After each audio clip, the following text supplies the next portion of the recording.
clergy must take a leading political role. And Sistani, which is perfectly reasonable, saying, no, we're not going to go down that road. That's the Iranian road. That's the road whereby we get involved in politics and we discredit religion through being involved in politics. And one Ayatollah said to me actually quite recently, he said, people must remember, we advise, we don't order. We shouldn't be in a position to order.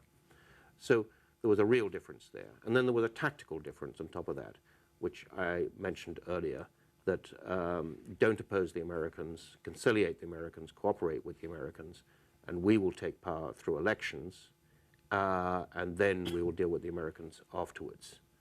And that Muqtada, by opposing the occupation, opposing the Americans, maybe the Americans will throw their support to the Sunni, maybe they'll undercut what we're trying to do.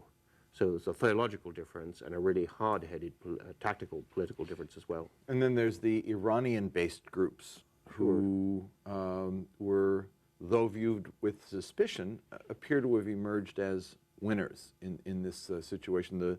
The Hakim's group, the Badr Brigade, it's called, which are today sort of inserted into the military and security forces. It's one of the most surprising elements in Iraqi politics, is the guys who are now the closest to the United States, who come to Washington, meet President Bush, which is the Islamic Supreme Council of Iraq, and the al-Hakim family, Abdulaziz al-Hakim, and who lead it, the Badr organization, their militia, that they were originally in Iran. Their party was set up in 1982 by the Iranians because they wanted a front, an Iraqi front during the war with Saddam. They thought they might break through. They needed Iraqi operatives. The Badr organization used to be run by an Iranian colonel. And now these are the people who are basically in control of the government in Baghdad and closely allied to the U.S. And American helicopters flying over while they enter neighborhoods and sure, take them yeah. over. Yeah. And how did they view al-Sadr? And how did al-Sadr view them? Well, I think they hate each other. I think, you know, they won't quite say that, but, you know, these people have been real rivals. It's, you know, it's like the Montagues and the Capulets. I mean, I was talking to one Iraqi ex-minister the other day, and I was talking about this intra-Shia division, civil war, almost, and he said, well, of course, you know, just these guys hate each other. He said, point one, they hate each other, and then he paused, and he said, that's all we need to know, they hate each other. The al-Hakim,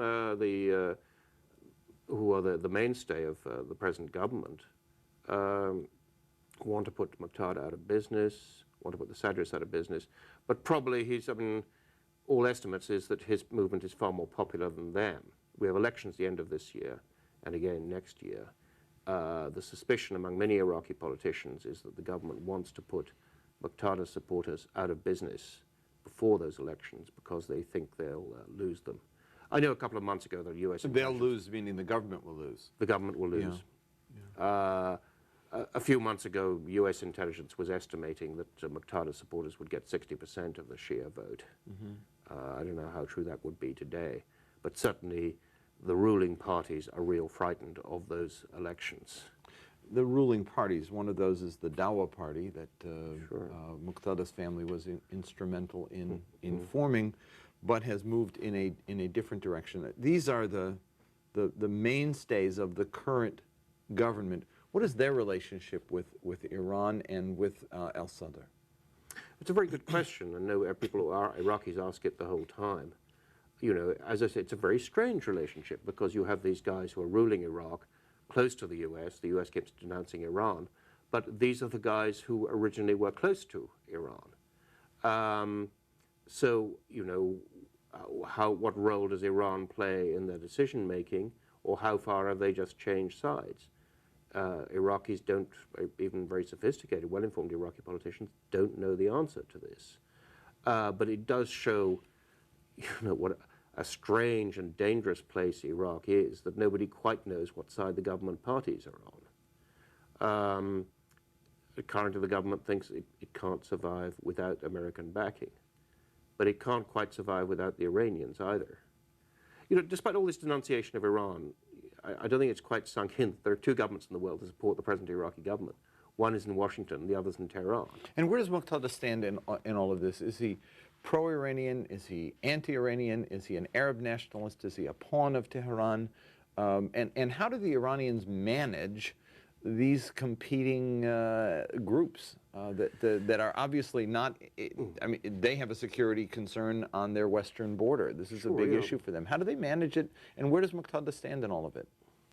Well, they manage it, I think, almost like a corporation in Washington, you know, that you don't want to put all your money on one party. You want to have you want to have friends in both parties, whether it's Democrats or Republicans, whoever wins, whoever loses, you have friends. So the Iranians have always given support to all elements.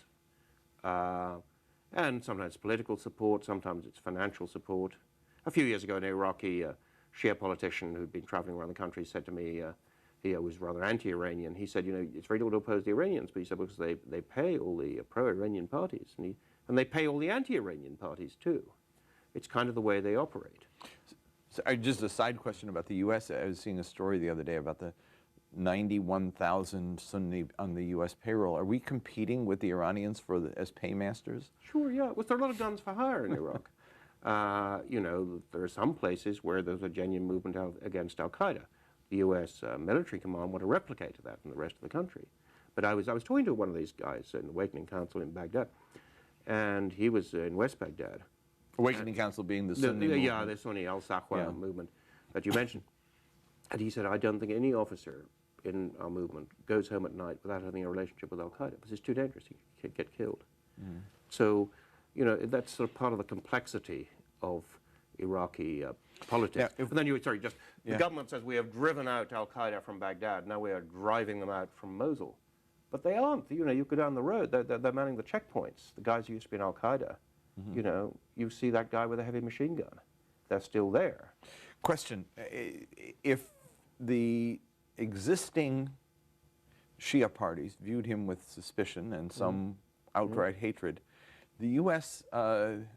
Equally hated the guy and viewed him with suspicion. It went from dismissing him to, in the case of Paul Bremer and President Bush, just outright contempt. Yeah, contempt and fear, but rather contradictory. Bremer, for instance, in 2004, says that in his book, you know, that he regarded Muqtada as a potential Hitler. At the same time, he thought he could be detained by a few policemen being sent round. Of course, the whole of southern Iraq erupted. Suddenly, Bremer lost control, much of Baghdad, the rest of southern Iraq. So there was a contradictory element. I think also a complete underestimation of his abilities and an underestimation of his support, which is still there and is dangerous because it means you're trying to marginalize not just a politician, but a whole mass movement who, if you stop them winning at the polls, are going to go back to the gun. We're going to talk about that in the next segment. I want to take a look at Muqtada himself, what we know of him and of his base, and how he organized the base. That itself is a fascinating story, how rather quickly, playing off of the family name and the legacy of suffering and the vacuum that was created, especially the security vacuum, he emerged as a very powerful and organized leader. We'll be back in a minute and we'll continue the conversation then. Thank you. Look forward to it. Afterwards, and several other C-SPAN programs are available for download as podcasts. Visit booktv.org. More with